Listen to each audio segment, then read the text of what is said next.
The folder slid across the Christmas table so softly it almost made no sound at all. Daniel's mother pushed it with 2 fingers right between the dish of candied yams and the basket of dinner rolls, as if she were offering me something polite. Her smile stayed in place, neat and cold. "We think this is best," she said, "before the wedding moves forward." For a second, nobody moved. The lights on the tree in the corner blinked red gold, red gold.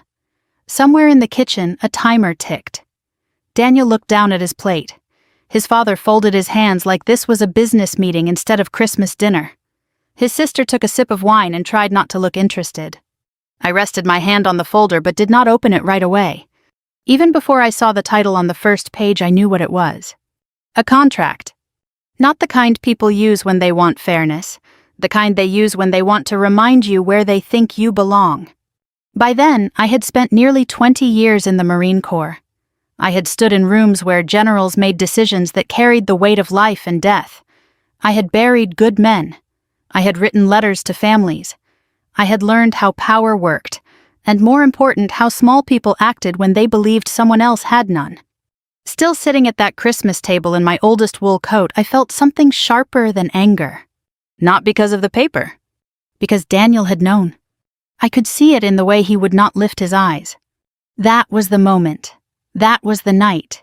That was the second I understood that before I married this man, I needed to decide whether love was enough when courage was missing. But that was not where the story began. It began 3 weeks earlier on a gray December morning with Daniel standing in my kitchen holding a mug of coffee and smiling at me like the world was still simple. "I want you to come to Christmas dinner," he said. "My parents are finally ready to meet you properly." I was standing at the counter in stocking feet reading an early briefing packet before heading to base. The townhouse I owned in a quiet neighborhood outside Quantico was warm, plain, and tidy. No expensive art, no dramatic furniture, no sign to an ordinary eye that the woman living there earned a solid military salary and carried a rank most men twice her age never reached. I kept my life that way on purpose. Daniel thought I worked in an administrative office connected to the base. He had never said the word clerk with disrespect. In fact, he always said it kindly, as though he admired that I was steady and unpretentious. He believed I handled paperwork reports, scheduling, something small, something quiet. I had let him believe that. Not because I enjoyed deceit. I did not. But after years of being saluted, deferred to, studied, and judged by rank, I had grown hungry for the one thing authority never seemed to bring me: unguarded affection. I wanted one person in my life who saw me before he saw the stars on my collar. So I had never corrected him. I was 38 years old, a major general in the United States Marine Corps with responsibilities that would have startled him if he had known them all. My monthly pay was a little over $18,000 before taxes and deductions. I had my own home, my own retirement, my own investments, and enough savings that I could have walked away from the service tomorrow and lived modestly for the rest of my life. But none of that interested me half as much as character did. "Properly?" I asked. Daniel laughed. "You know what I mean." I looked up from the packet. "I thought I'd already met them properly." "You met them at that fundraiser for 10 minutes and my mother was distracted," he said. "This will be different. Just family, Christmas, relaxed." I remember the little pause I took before answering. Daniel noticed it too. "What?" he asked. "Your mother didn't seem distracted," I said. "She seemed disappointed." He gave me that helpless half-smile of his, the one meant to smooth over discomfort without ever truly facing it. "She just doesn't know you yet." That was Daniel's way. He was a good man in many of the daily, ordinary senses. He remembered how I took my coffee. He checked the oil in my car without telling me. He took his suit jackets to the dry cleaner on time and sent flowers to widows from church. He called his aunt every Sunday. He would bring in my grocery bags without being asked. But Daniel had been raised in a family where keeping the peace mattered more than speaking plain truth. Around his parents especially, he softened himself into someone smaller. He did not lie exactly. He just let things go unchallenged until they hardened into facts. "When is dinner?" I asked. "Christmas Eve," he said. "My sister and her husband will be there too." I set down the packet and turned fully toward him. "And what exactly have you told them about me?" His eyebrows lifted too quickly. That you work on base. That's all. He shrugged, more or less. It would have been easy then to tell him. To say, Daniel, I am not an office clerk. I am a Marine Corps Major General, and if your parents want to know whether I can support myself, the answer is yes. But something in me resisted. Not pride, curiosity. By then, I had spent enough time around wealth, real wealth inherited, wealth, anxious wealth, to know that many people were not measured by what they had, but by how they treated those who seemed to have less. Daniel's family came from old East Coast comfort. Not dynastic riches, but the sort of money that lived in country club memberships, careful haircuts, and a belief that family reputation had to be protected from embarrassment. I had watched women like his mother my whole life, sweet voice, sharp eyes, generous in public, exacting in private. And I suddenly knew I wanted to see something clearly before I married her son. All right, I said, I'll come. He smiled with relief and came over to kiss my forehead. You'll see, it'll be nice. I smiled back, but I did not answer. After he left for work, I stood alone in the kitchen for a long moment, the packet forgotten my coffee cooling in my hand. Then I went upstairs, opened my closet, and looked past the tailored coats and good wool dresses I wore for formal military functions when appropriate. I chose the oldest coat I owned. Brown wool. Still decent, but worn thin at the cuffs. A coat my mother would have called respectable, and other women might have called tired. My mother had raised me in a small town in North Carolina. My father died when I was young, and my mother worked in the county records office for 26 years, wearing sensible shoes, and keeping every receipt in an envelope marked by month. She used to tell me, a person with good character doesn't need to announce herself. The world will eventually do the announcing for her. She also used to say, if you really want to know who people are, let them think you can't do a thing for them. I heard her voice that morning as clear as church bells. So I made a decision. I would go to Christmas dinner dressed plainly. No jewelry beyond my watch. No polished authority, no hints. I would keep my voice soft, answer briefly, and let them decide who I was. Not because I wanted revenge. Not yet. Because I wanted truth. The weeks before Christmas passed in the usual blur of duty and December obligations. There were ceremonies, budget meetings, personnel reviews, and the annual ache that settles over military communities during the holidays, when everyone is mindful of who is deployed, who is grieving, who is coming home, and who is not. In public, I carried myself as I always did, calm, direct, self-contained. On base, people stood when I entered a room. Men twice my age chose their words carefully around me. In one afternoon, I might approve travel review, a disciplinary recommendation, and call the widow of a staff officer. By evening, I was home watering a small fern near my living room window and heating soup on the stove. It suited me. Daniel came by often. We decorated my little artificial Christmas tree one Sunday afternoon. He brought peppermint bark from a local shop. He talked about his office Christmas party, his niece's choir concert, his mother's obsession with the table setting this year. She has special china she only uses on Christmas Eve, he said. My dad carves the ham like it's a ceremony. Sounds lovely, I said. He hesitated. You're nervous? No, I said. I'm observant. He laughed, but something in his face tightened. A few nights later, he was flipping through channels in my living room when he said too casually, if my parents ask about your future, don't take it personally. I looked over from the armchair where I was mending a loose button on a cardigan. What does that mean? You know, they're practical people. Practical about what? He shifted. Marriage, finances, stability. I threaded the needle slowly. Daniel, do your parents think I'm unstable? No, he sat up. Not unstable, just they like to know where things stand. That was the second warning. Enough that any sensible woman would have pressed harder. I did not. I only nodded and kept sewing. The afternoon of Christmas Eve was bright and cold. I dressed carefully in the role I had chosen. Dark skirt, plain blouse, low heels, my oldest coat, no earrings, no makeup beyond what was necessary not to look tired. I pinned my hair simply and left it that way. When I looked in the mirror, I saw exactly what I wanted them to see. A quiet woman, pleasant enough, forgettable if you were foolish. Daniel picked me up just before 5. He was wearing a navy sweater and looked handsome in the open, earnest way that had first drawn me to him. He carried a pie I had baked, and complimented my coat, which told me he truly did not see what I was doing. On the drive to his parents' house, Christmas lights glowed across front porches and shrubs. Maryland suburbs at Christmas time have a particular kind of order to them, wreaths on every other door, neat lawns gone brown for winter candles glowing in front windows, the feeling that people are trying very hard to produce warmth on schedule. Daniel reached over and touched my hand. "Thank you for doing this." "Of course," I said. "You'll like them more once you know them." I turned my face toward the passing dark outside the window. Maybe. Their house stood at the end of a quiet cul-de-sac, large without being vulgar. White columns, green shutters, brass lantern by the door. The sort of place that had hosted many holidays and wanted you to notice it had done so successfully. Daniel parked in the driveway. Through the front window, I could see the glow of a tall tree and the movement of figures inside. I took one breath, then another. Not because I was afraid of them, because I knew with the strange stillness that sometimes comes before a storm that this night was going to tell me something final. Daniel came around to open my door pie in one hand, smile in place. I stepped out, buttoned my old coat against the cold, and walked with him to the front porch. From inside I could already hear laughter. Then the door opened.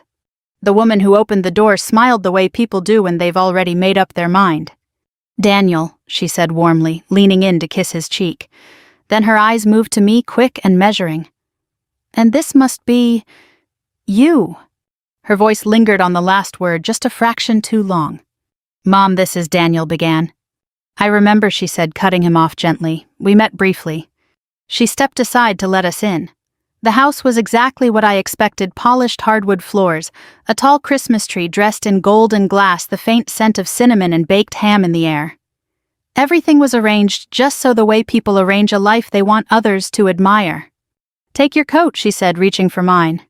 I hesitated for the smallest moment, then let her. Her fingers brushed the sleeve, and I saw the almost invisible flicker in her expression when she felt the worn wool. Not disgust, not quite, just confirmation. She hung it carefully as though it might shed. "This way," she said. We moved into the living room where Daniel's father stood near the fireplace, one hand resting on the mantel. He was a tall man in his 70s, straight-backed, with the kind of posture that comes from a lifetime of believing he has earned his place in every room. "Dad," Daniel said, "this is..." "Yes, yes," his father replied, extending his hand to me. "Welcome." His grip was firm, his smile practiced. His eyes, like his wife's, did their work quickly, taking in my clothes, my shoes, my posture. "Good to finally have you here," he added. "Thank you for inviting me," I said. Behind him, a younger woman approached, carrying a glass of wine, Daniel's sister. She was dressed beautifully, her hair done, her smile bright in a way that felt rehearsed. "So this is the mystery woman," she said lightly. "I've heard so much." I doubted that. Her husband followed a step behind, quieter, observing. "Can I get you something to drink?" Daniel's mother asked. "Water would be fine," I said. "Just water," the sister asked, a hint of amusement in her voice. "It's Christmas." "I'm driving later," I said. That wasn't entirely true, but it was simple. His mother returned with a glass of water and handed it to me with careful politeness. "Dinner will be ready in a few minutes. Why don't we sit?" We moved into the living room. Conversation began easily enough, but not naturally. Questions came my way, but they were shaped in a certain direction. "So Daniel tells us you work on base," his father said, settling into his chair. "Yes," I said. "What kind of work?" he asked. "Administrative," I answered. He nodded slowly, as if placing that into a category he understood completely. "That must be steady," he said. "It is," I replied. His sister leaned forward slightly. "Do you enjoy it?" "I value the structure," I said. That seemed to satisfy her, or at least confirm whatever she had already decided. Daniel tried to keep the conversation moving. He talked about work, about a project he was finishing, about a trip they might take in the spring. His mother listened, smiling at him, nodding her attention warm and full when it rested on her son. When it returned to me, it cooled. "And your family?" she asked. "My mother passed a few years ago," I said. "I don't have any siblings." "Oh," she said softly, tilting her head. "That must be difficult." "It was," I said. There was a pause, not of sympathy, of recalibration. "Less family, less support, less structure?" His father cleared his throat. "Well, it's good you have Daniel now." I took a sip of water. Yes, I said evenly. It is. Dinner was announced a moment later and we moved into the dining room. The table was set beautifully. White china with a delicate gold rim. Crystal glasses. Cloth napkins folded just so. A centerpiece of pine branches and candles. It was the kind of table my mother would have admired and then quietly worried about scratching. We took our seats. Daniel sat beside me, his parents across, his sister and her husband at either end. The meal began with grace. His father bowed his head and gave thanks for family, for blessings for the year behind and the year ahead. His words were sincere, practiced, and complete. When he finished, everyone lifted their heads. Please, his mother said, eat. The food was good, very good. Ham glazed perfectly, sweet potatoes rich and soft, green beans with almonds, rolls warm and light, everything prepared with care. But the conversation never settled. So his mother said after a few minutes, turning to me again, "Do you plan to continue working after the wedding?" "Yes," I said. "In the same position?" she asked. "For now," I replied. She nodded, exchanging a brief glance with her husband. "I only ask," she continued, "because Daniel has worked very hard to build a certain lifestyle. Stability is important." "I agree," I said. His sister smiled faintly. "Of course, sometimes priorities shift after marriage." "Sometimes," I said. Daniel shifted beside me. I could feel the tension in his arm. "They're just trying to get to know you," he murmured quietly. "I understand," I said. His father set down his fork. "And what about long-term plans?" he asked. "Savings, retirement, those sorts of things." "I have a plan," I said. He smiled thinly. "I'm sure you do. It's just that, well, these things matter more when two people are building a life together." "Yes," I said again, "they do." There it was. Not outright insult, not yet. But the steady shaping of a narrative. A woman with modest means, limited prospects, a potential risk. Daniel tried to shift the subject again, but his mother brought it back. "We've seen situations before," she said, her tone gentle but firm, "where intentions are good, but differences in background can create complications." I looked at her. "What kind of complications?" "Oh," she said lightly, "expectations, financial habits, responsibilities." "And how those are shared," his father added. I folded my hands in my lap. "Shared how?" His mother smiled, equitably. The word hung in the air. Daniel cleared his throat. "Mom, it's a reasonable conversation," she said. "Yes," I said calmly, "it is." And then it happened. His father leaned back slightly. His mother reached beside her chair. The room quieted in a way that had nothing to do with the food. She placed a folder on the table, and with 2 fingers she slid it toward me. "We think this is best," she said, "before the wedding moves forward." This time I did not wait. I opened it. The first page was exactly what I expected. A prenuptial agreement. But as I read, I saw more than legal language. I saw assumptions. That I would contribute little, that I might depend, that I might take, that I needed to be managed before I could become part of their family. I read each line carefully. No one spoke. When I reached the end of the first page, I turned it. There were notes in the margin, in his mother's handwriting. "Important, must discuss before venue deposit." I closed the folder slowly, and only then did I look up. Daniel was staring at his plate. He hadn't said a word.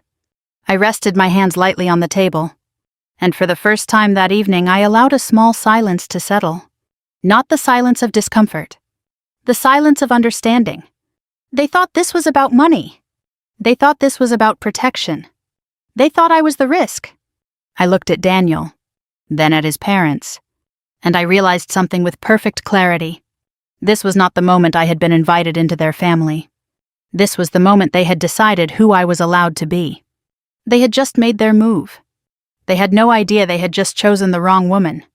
I let the silence sit a moment longer than most people would have. Long enough for discomfort to settle into the room. Long enough for each of them to wonder how I would react.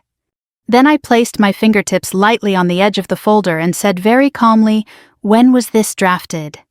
Daniel's mother straightened a fraction, a few weeks ago. I turned my eyes to Daniel. "You knew about it." He swallowed. "We talked about it. I didn't think." "You didn't think I should be told?" I asked. "It's not like that," he said quickly.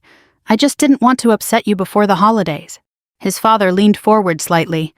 "There's no need to make this adversarial. This is simply a precaution. Standard, really. Standard for whom, I asked.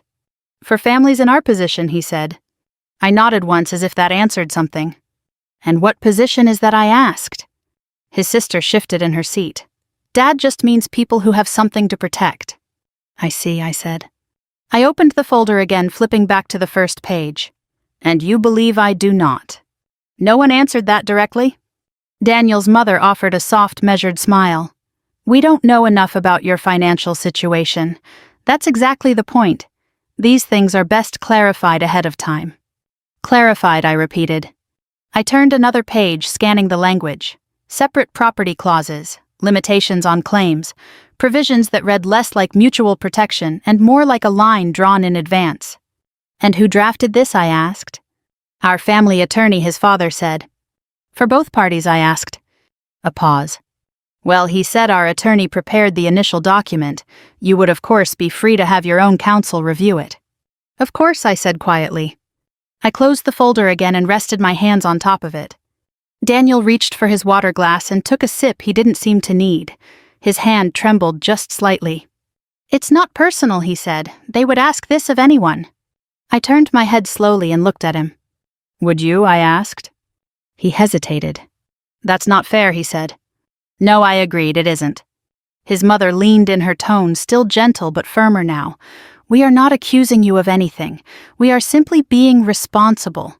Marriage is not just emotional, it is practical. I agree, I said. Her smile returned, relieved. Then you understand. I understand that you believe you are being practical, I said. What I am still trying to understand is what exactly you believe you are protecting your son from. The words landed more directly than anything I had said so far. His father's expression tightened. From complications, he said, from misunderstandings, from situations that become difficult to unwind later. Difficult for whom, I asked. For everyone involved, he replied. I nodded again as though this were a conversation I was taking seriously. Because I slid the folder a few inches back toward myself, not rejecting it, not accepting it, simply holding it in place. And Daniel, I said, turning back to him, you agreed to this. I didn't agree, he said quickly. I just didn't stop it. That's the same thing, I said. He flinched slightly, like a man who has just realized the weight of a small decision. I let the silence return just for a breath. Then I asked very evenly, what is the current value of Daniel's trust? The question shifted the air in the room immediately. His father blinked. I'm sorry. You mentioned protection, I said. I assume that includes existing assets. So I'm asking, what is the current value of his trust? Daniel's sister gave a short, surprised laugh. That's a little direct, don't you think? I'm being practical, I said. His father's mouth tightened. That's not something we discuss casually. And yet you are asking me to sign a legal document that would affect my future based on that information, I said. So I don't see how it can remain undisclosed. No one spoke for a moment. I continued, my tone unchanged. Is the house in Daniel's name or held in a family trust? That's not relevant, his father said. It is if we are discussing marital property, I replied. Daniel shifted in his chair. We don't need to go into all that tonight. We don't, I asked. His mother stepped in quickly. This is exactly why we wanted to have this conversation early, so that expectations are clear. Clear for whom, I asked again. Her smile thinned. I let my gaze move across the table, taking in each of them in turn. I'm also curious, I said, about Daniel's outstanding liabilities. Daniel's head snapped up. What? You have a credit line connected to the business you started 2 years ago, I said. Is that fully resolved? The color drained from his face. His sister looked at him sharply. What is she talking about? It's nothing, Daniel said quickly. It's handled. Is it? I asked, still calm. His father frowned. How would you know about that? I met his eyes. Because I listen, I said. The room had gone very still now. No one was eating anymore. The tree lights blinked quietly in the corner. Daniel stared at me, something like confusion and fear mixing behind his eyes. Why are you doing this? He asked. I considered that for a moment. Because you asked me to take this seriously, I said. His mother set her fork down carefully. This feels unnecessary. Does it? I asked. Yes, she said. We are trying to approach this in a respectful, structured way. And I am responding in the same way I said. Her expression hardened just a fraction. You are being defensive, she said. I am being thorough, I replied. His father leaned back in his chair, studying me now with a different kind of attention. What exactly do you do on base, he asked. There it was. Not curiosity. Recalculation. I held his gaze. More than filing paperwork, I said. Daniel let out a quiet breath. Can we just slow down for a second? No, I said gently. I don't think we should. He looked at me startled. Because this moment matters, I continued. And if we move past it too quickly, we'll pretend it didn't happen the way it actually did. His mother folded her hands in front of her. We have treated you with respect, she said. I looked at her for a long moment. No, I said quietly, you have treated me with caution. The difference seemed to land. No one spoke. I rested my hand lightly on the folder again. You are not wrong to want clarity, I said. You are not wrong to want fairness. Those are reasonable things. His father's shoulders relaxed slightly as though he thought we were moving toward agreement. But fairness requires information, I continued, on both sides. I slid the folder a little farther back toward the center of the table. And right now, I said, you don't have mine. Daniel's mother frowned. Then perhaps this is the time to share it. I looked at her, then at Daniel.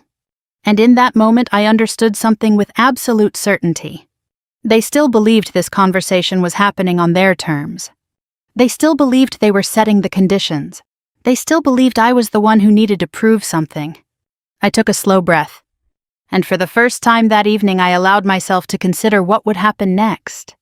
Not as a reaction, as a decision. I straightened slightly in my chair, and I said very calmly, All right, I said again a little more firmly this time, so there would be no misunderstanding. I folded my hands neatly on top of the contract. If we're going to have a serious conversation about fairness, then we should do it properly. Daniel's mother nodded once relieved, as if she believed I was finally stepping into the role she had prepared for me. Yes, she said, that's exactly what we're asking. I looked at Daniel first. Before I answer anything else, I said I need to understand something. He met my eyes uneasy. Okay. Why didn't you stop this, I asked. He swallowed. I told you I didn't want to cause a scene. A scene, I repeated quietly. I thought if we just got through dinner we could talk about it later, privately, without all this. All this, I said, glancing at the folder, was already decided. The only thing you postponed was telling me. He didn't answer. I let that settle between us. Then I turned to his parents. You said you want clarity, I continued, so let me offer you some. I sat back slightly in my chair, not in defiance, but in composure. I am 38 years old, I said. I have supported myself since I was 18. I do not carry personal debt. I own my home. I maintain my own retirement accounts. I do not depend on Daniel for financial stability, and I do not require access to your family's assets to live comfortably. Daniel's sister blinked, surprised. His father's eyes narrowed, reassessing. And as for my work, I added, you are correct that I am on base. I paused just long enough for the weight of that understatement to register. But not in the way you've assumed. Daniel leaned forward slightly. What do you mean? I looked at him. Then I looked at his parents. And I spoke plainly. I am a Major General in the United States Marine Corps. For a moment, no one reacted. It was too far outside what they expected. Then his sister let out a short, disbelieving laugh. I'm sorry, what? I am a 2-star general, I said, my voice calm even. I command personnel, oversee operations, and make decisions that carry legal, financial, and human consequences. My responsibilities extend well beyond administrative duties. Daniel stared at me. You're serious, he said. Yes. His mother's expression shifted, confusion giving way to something sharper. That's not something one would hide. I didn't hide it, I said. I simply didn't lead with it. His father leaned forward, studying me in a way he hadn't before. If that's true, he said slowly, then why? Why am I sitting here in an old coat I finished for him? He didn't answer. I gave him the courtesy of finishing the thought anyway. Because I wanted to know how you would treat someone you believed had nothing to offer you. The words settled into the room like a stone dropped into still water. Daniel looked at me as if he were seeing me for the first time. You never told me, he said quietly. No, I agreed, I didn't. Why, he asked. I held his gaze. Because I wanted one relationship in my life that wasn't shaped by rank, I said. I wanted to know if I could be known as a person before I was known as a title. His mother shook her head slightly. This feels misleading. Does it? I asked. Yes, she said. You allowed us to believe something that wasn't true. I allowed you to believe something you never questioned, I replied. His father sat back slowly. And now, he asked. Now, I said, we're having the conversation you wanted, with all the information on the table. I lifted the folder again, tapping it lightly. This document, I continued, is not inherently unreasonable. Prenuptial agreements can be useful when both parties enter them with full knowledge, independent counsel, and mutual respect. His mother nodded a bit too quickly. Exactly. But this, I said, opening it again and turning it so they could see, is not that. I pointed to a clause. This section assumes a disparity of income and restricts future claims accordingly. That assumption is incorrect. I turned another page. This provision limits access to certain assets without disclosing their structure. That creates an imbalance of information. Another page. And this language here, I added, tapping the margin note, is not legal at all. It's personal. It reflects a concern about character rather than a concern about assets. Daniel's sister shifted uncomfortably. His father frowned. Our attorney drafted that. Your attorney drafted a document based on your perspective, I said, not on a full understanding of both parties involved. And what would you suggest? He asked. I would suggest, I said calmly, that if we are to discuss a legal agreement, it should be drafted by separate counsel with full disclosure from both sides and with terms that protect each party equally. His mother's lips pressed into a thin line. And you expect us to simply accept that? She asked. I expect you to recognize that I am not the person you assumed I was, I said. The room went quiet again. Daniel ran a hand through his hair. I don't even know what to say. You could start with the truth, I said. He looked at me pained. I didn't think it mattered. It mattered to them, I said, and you let it matter without question. His father exhaled slowly. Well, he said, this is unexpected. Yes, I said, it is. His mother picked up her glass of wine, took a small sip, and set it back down carefully. If what you're saying is accurate, she said, then perhaps we all made some incorrect assumptions. That's one way to put it, I replied. Her eyes met mine. And you, she added, chose not to correct them. That's also true. A long pause followed. Then she said, I suppose the question now is where we go from here. I considered that. I looked at Daniel, at his father, at his mother, at the contract still resting between us. And I realized something that had nothing to do with rank or money or legal language. This was no longer about what they thought of me. It was about what I thought of them. I closed the folder gently and set it back on the table. You asked for clarity, I said. And now you have it. For a moment after I said it, no one moved. The contract sat in the center of the table like something that had lost its purpose. Daniel's mother was the first to recover. She adjusted her napkin, smoothed it once across her lap, and lifted her chin just slightly. Well, she said, her voice carefully measured, this certainly changes the context. Does it? I asked. Her eyes flickered, not expecting that answer. Of course it does. We were operating under a certain understanding. Yes, I said, you were. His father leaned forward, resting his elbows lightly on the table. You have to admit, he said, most people would have disclosed something like that. Most people lead with whatever they think will secure their position, I replied. I chose not to. Daniel looked between us, his face pale. I still don't understand, he said. Why didn't you tell me, not just them, me? I turned to him fully. Because I needed to know who I was building a life with, I said. Not who you would become if you knew my rank. That's not fair, he said. No, I said quietly. What happened tonight wasn't fair. He flinched at that. His sister shifted in her chair, clearly uncomfortable now. Okay, but this feels like a test, she said. Like you set this up. I didn't set anything up, I said. I accepted an invitation. And showed up pretending to be someone else, she said. I held her gaze. I showed up without announcing myself. There was a difference. His mother exhaled slowly. Regardless, she said, we are where we are. And we still need to discuss the future. I nodded once. We do. She leaned forward slightly, regaining some of her composure. Then, let's be practical. If you truly are in the position you claim, then you understand the importance of structure. Agreements, boundaries. I do, I said. Then you must also understand that families like ours are not unique, I said, gently cutting her off. Her lips pressed together. I have spent my entire adult life working with people from every background you can imagine, I continued. Wealthy, poor, educated, not. What distinguishes them is not what they have, it's how they behave when they believe no one is watching. No one spoke. Daniel stared down at his hands. I shifted my attention back to him. Daniel, I said, my tone softer now, I need to ask you something and I need you to answer honestly. He looked up. When your parents decided to present this tonight, I said, tapping the folder lightly, did you agree with them? He opened his mouth, then closed it again. I thought it was reasonable, he said finally, just as a precaution. Even knowing what you know about me, I asked. He hesitated. I didn't know this, he said, gesturing slightly toward me, toward everything I had just revealed. No, I said, but you knew me. That landed harder. He looked down again. I didn't think they were trying to hurt you, he said quietly. That's not what I asked, I replied. Silence stretched between us. Then slowly he said, I didn't stop them. I nodded once. That's what I needed to know.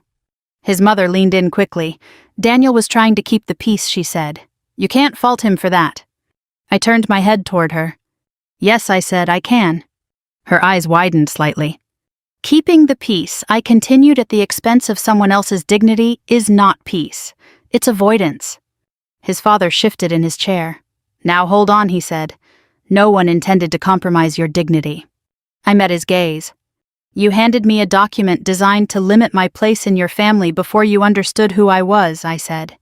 You made assumptions about my character based on what I wore, what I said, and what you believed I could offer. That's not, his sister began. It is, I said, still calm. The room fell quiet again. I let it.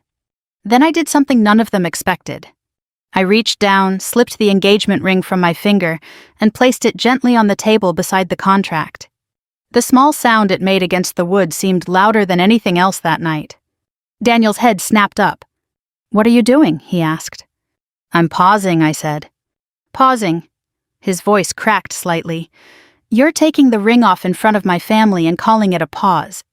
Yes, I said. Why? He demanded. I looked at him, not unkindly. Because I don't know if you're ready to stand beside me, I said, and I'm not willing to build a marriage on uncertainty. His mother's face tightened. This is an overreaction, she said. No, I replied, it's a decision. His father leaned forward, his voice firmer now. You're going to walk away from an engagement over a conversation. I'm stepping back, I corrected him, because of what that conversation revealed. Daniel shook his head, disbelief and hurt written across his face. You could have told me, he said again. And you could have trusted me, I said. That was the truth at the center of it. Not the contract. Not the dinner. Trust. I stood slowly, smoothing my skirt. Thank you for the meal, I said to his parents, my voice steady. It was very well prepared. His mother stared at me, speechless now. I picked up my coat from the chair where it had been placed earlier.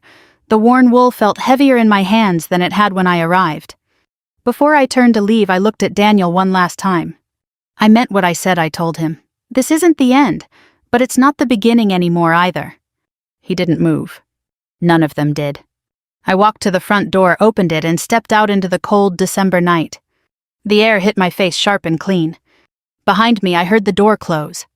And for the first time that evening, I allowed myself to feel it. Not anger. Not triumph. Loss. Because sometimes the hardest part of seeing people clearly is realizing they're not who you hoped they were. The first few days after Christmas were the quietest I could remember in years. Not the kind of quiet you get after a long day's work when you sit down with a cup of tea and let the world settle. This was a deeper kind, the kind that leaves space for thoughts you've been too busy to face. I went back to base on the morning of the 26th. The routine helped. There were briefings waiting, reports that needed review, a personnel issue that had been delayed over the holiday. In my world, decisions didn't pause because it was Christmas. People still depended on clarity, on direction, on someone willing to take responsibility. So I stepped back into that role without hesitation. In uniform, everything made sense. People stood when I entered a room. Conversations tightened. Information was presented directly. No one wondered what I contributed or whether I belonged at the table. My authority wasn't a question, it was a fact. There is comfort in that even if you don't admit it. But when I came home in the evenings, the silence returned. My townhouse felt larger than it had before. The small artificial tree still stood in the corner of the living room, lights unplugged, now ornaments, catching the faint glow from the street lamp outside. The pie Daniel had brought was still on the counter the first night. I threw it away the next morning. I didn't hear from him right away. That didn't surprise me. Daniel was not a man who rushed into difficult conversations. He approached them the way some people approach cold water, slowly, carefully, hoping to adjust before fully stepping in. On the third day he called. I let it go to voicemail.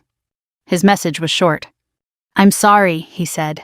"I don't even know where to start, but I'm sorry. Please call me when you're ready." I listened to it once, then I deleted it. Not out of anger. Out of discipline. I had learned over the years that immediate responses often come from emotion, not clarity, and I wanted to understand what I felt before I tried to explain it to him. A week passed. Work filled most of it. Meetings, reviews, long hours that blurred into one another. There were moments when I forgot entirely about Christmas dinner, about the contract, about the look on Daniel's face when I placed the ring on the table. But then something small would bring it back. A couple holding hands in a parking lot, a wedding announcement in the paper, a Christmas card left unopened on my kitchen counter. By the second week, the calls stopped. Instead, a letter arrived. It was handwritten. I recognized his handwriting immediately, careful, slightly slanted the way he always wrote grocery lists. I set it on the table and looked at it for a long time before opening it. When I finally did, I read it slowly. He didn't try to defend himself. That was the first thing I noticed. He wrote about that night, about what he had seen and what he had failed to see. He admitted that he had known about the contract and had convinced himself it was just a formality. He admitted that he had been more concerned with avoiding conflict than with protecting me. "I thought I was being reasonable," he wrote. "I thought I was keeping things smooth. I didn't realize I was letting you walk into something unfair." He paused there, then continued. "I also didn't realize how much I liked the version of you I thought I knew." That line made me stop. He went on to explain it. He said it had been easier to feel steady, confident, even a little important beside someone he believed needed him. That he had never asked deeper questions about my work because he didn't want to disturb that balance. "I'm not proud of that," he wrote, "but it's true." I set the letter down for a moment and stared out the window. There it was. Not just an apology. Understanding. That mattered more than anything he could have said in the first few days. The next letter came 4 days later. This one was shorter. "I've started seeing someone," he wrote, "a counselor. I don't think I know how to handle my parents the way I should. I want to learn." He didn't ask me to come back. He didn't ask me to forgive him. He just told me what he was doing. That mattered too. By the third week, I had 3 letters. Each one a little clearer than the last. He wrote about his childhood, about the way his parents made decisions, about how disagreement was handled, not through open conflict, but through quiet pressure. He wrote about how he had learned to keep peace by stepping aside rather than standing up. "I thought that was maturity," he wrote. "I'm starting to see it was avoidance." I read that line twice. Then I folded the letter carefully and placed it with the others. I didn't respond. Not yet. Around that same time, I received a call I hadn't expected. Daniel's mother. I let it ring once, twice. Then I answered. "Hello." There was a brief pause on the other end. "I hope I'm not interrupting," she said. "You're not," I replied. Another pause. "I wanted to follow up," she said, choosing her words carefully. "About Christmas." "Yes," I said. "I believe things may have been misunderstood," she continued. I leaned back slightly in my chair. "In what way?" I asked. "We were trying to be responsible," she said, "and perhaps the way we approached it was too direct." "Directness wasn't the issue," I said. She hesitated. "What was the issue in your view?" she asked. "Assumption," I said. Silence. Then more quietly, "I see." I wasn't sure she did. I also wanted to say, she added, that we were not aware of your position. I understand that, I said. And had we known, she continued, we would have handled things differently. I let that sit for a moment. Would you? I asked. She didn't answer right away. I would hope so, she said finally. That was honest in its way. Then perhaps the issue wasn't information, I said. It was perspective. Another silence. I suppose, she said slowly, there is some truth in that. We ended the call shortly after. It wasn't an apology. Not yet. But it was movement. The real change came a few days later. A letter arrived from Daniel's father. Typed, not handwritten. Brief. I misjudged you, it read. Not because of what you withheld, but because of what I assumed. That is my responsibility. I regret the way that manifested. No explanations. No excuses. Just that. I read it once. Then I set it aside. It was enough. Not to repair everything, but to acknowledge something had been broken. The following week I called Daniel. We agreed to meet. Not at his parents' house. Not at mine. At a small diner just off the highway. The kind of place where the coffee is always hot, the booths are worn, and no one pays much attention to who you are. It felt right. When I walked in, he was already there. He stood when he saw me. For a moment neither of us spoke. Then he said quietly, "Thank you for coming." I nodded.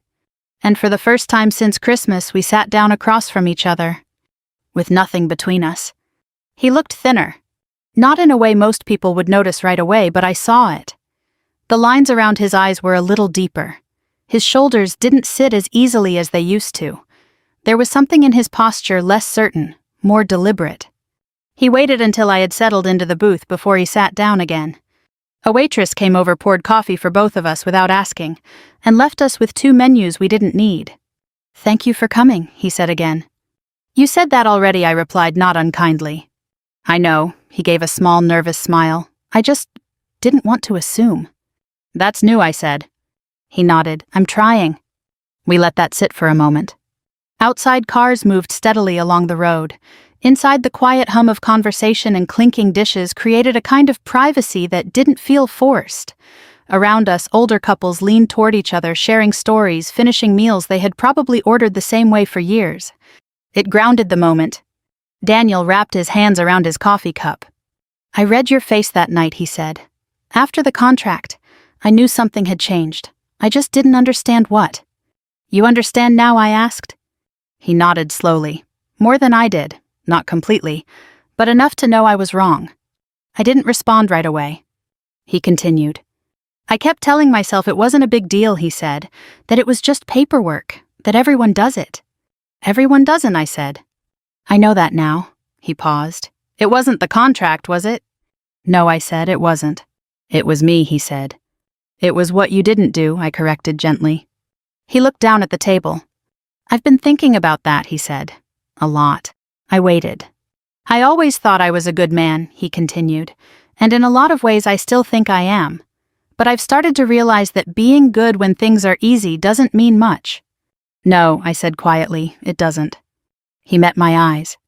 "I didn't stand up for you," he said. "Not because I didn't care, but because I didn't want to deal with my parents. I told myself I'd fix it later privately, but by then the damage was already done." "Yes," I said. "I'm sorry," he said. I believed him. But belief, I had learned, was not the same as trust. "What have you done since then?" I asked. He seemed relieved by the question, grounded by it. "I've been seeing a counselor," he said, like I wrote, twice a week at first, now once. I nodded. "I didn't realize how much of my life I've spent trying to keep things smooth," he went on. "How much I avoid conflict, especially with my parents." "That's not uncommon," I said. "I know," he replied. "But it's not something I want to keep doing." He took a breath. "I met with a lawyer too," he added. "Not my parents' attorney, my own." That caught my attention. And I asked. He explained what a fair agreement actually looks like, Daniel said. Mutual disclosure, separate representation, terms that protect both people, not just one. "That's correct," I said. I didn't know that he admitted, I just assumed my parents did. "Assumption seems to run in your family," I said. He gave a small, rueful smile. "Yeah, I've noticed." We sat quietly for a moment, both of us absorbing what had been said. Finally, he looked at me again. "I'm not asking you to come back," he said. "Not yet. I know I don't have that right." I appreciated that. "I just wanted you to know I'm working on it," he continued. "On myself, on how I handle things, on how I show up." I studied him. He wasn't trying to persuade me. He wasn't trying to charm his way back into place. He was simply telling the truth as he understood it. That was new. "What about your parents?" I asked. He exhaled slowly. "That's been harder," he said. "But I've started setting boundaries." "In what way?" "I told them I wouldn't discuss our relationship unless you were present," he said. "And that if we ever move forward again, decisions like that," he nodded toward the invisible memory of the contract, "won't happen without both of us involved from the beginning." "And how did they respond?" I asked. "My mom was upset," he admitted. "My dad didn't say much at first. But he wrote you that letter." "I received it," I said. He nodded. "He doesn't apologize easily," Daniel said. "That was a lot for him." "I know," I said. We fell into another quiet. The waitress came back, refilled our coffee, and asked if we wanted anything else. We both shook our heads.